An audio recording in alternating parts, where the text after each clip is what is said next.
this was the story I was going to share with you. Is a man who came a number of years ago to a retreat, and he was very pained about being single, and he had just ended a relationship that in his mind was his very, very last chance for love. That was it, okay? So he was heartbroken, and tremendous amount of yearning in him. And so we explored this tracing back, and he felt a sense of urgency. It was like, that was my last chance, but still I want it kind of feeling. And so we started unlayering the onion, and under the urgency was this anxiety. I'll always be alone, I'll always be lonely. And as it went underneath that, it was, you know, the purity, the pure anguish of loneliness and the wanting to have that special person. And hence the fixation, how to be this special person. She's the one. So then he kept going, and we kept tracing back, and I said, okay, so if you had that special connection that you're yearning for, what would that be like?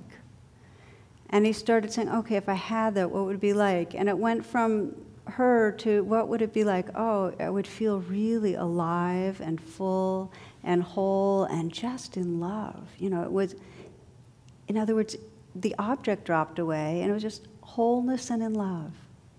So, in a way, this special person was a bridge to feeling what he really wanted, which was this wholeness and this aliveness and just in love.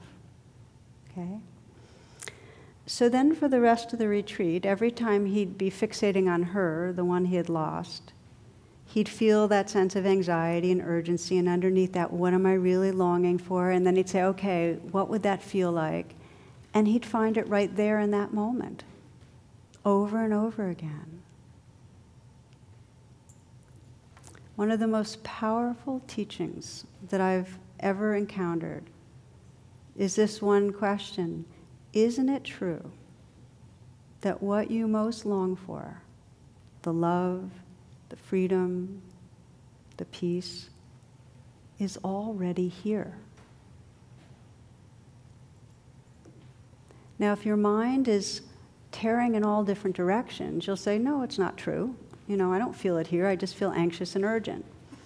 But if you take the time to stay, if you keep arriving, you'll find, if you're no longer bicycling away from the present moment, that in this moment is this timeless awareness and love, which is what you've been longing for.